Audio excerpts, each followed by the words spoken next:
The entrance to the Bernardi house is very unassuming. It takes on this life that you would not expect. And all of a sudden you see this kind of courtyard with trees hanging with fruit, and then they walk into the dining room and it's just spectacular. All of a sudden you're in. Come in for the ride. My name is Pete Galley and my wife is Stephanie Wolf, and we own the Bernardi house in the Silver Lake neighborhood of Los Angeles. In September of 24, my wife showed me this house on Redfin, and we looked through the photos and we both were blown away. The house was originally built in the 1920s as a Spanish duplex. So David Bernardi interviewed a number of different architects, and they ended up meeting Fritz Haeg. And the spirit of building something truly unique was born.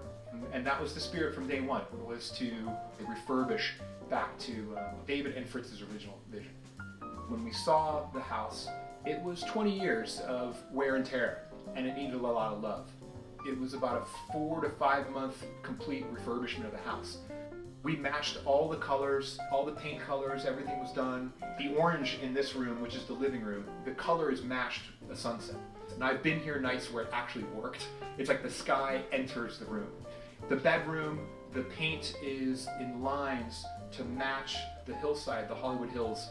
The yellow, of course, in the morning is sunrise.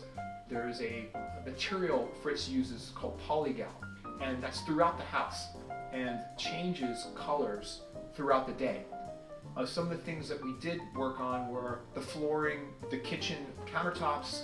The solarium was completely boarded up. Originally, it was the coolest idea. It rained twice a day in there. It had growing plants. We capped the drains and brought the porthole windows back. We put in these tree branches that are coming out to kind of still give it the spirit of it. And we put a big cushion.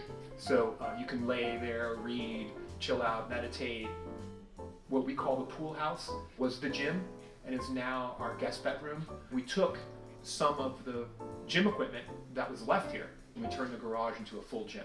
The screening room, it's all cork. It's soundproof. I've had a couple bands come in here and record, so that's a real chill out room. One of the things we added to the house is a book sculpture by the artist Mike Stilkey. Having all of these books goes to the spirit of David because of his love of books and the amount of books he had. Honoring the history of the house was very important to me. It was a moment in time that you have to capture. It's important to the neighborhood. It's important to architects around the world. The Bernardi house is a totally unique house.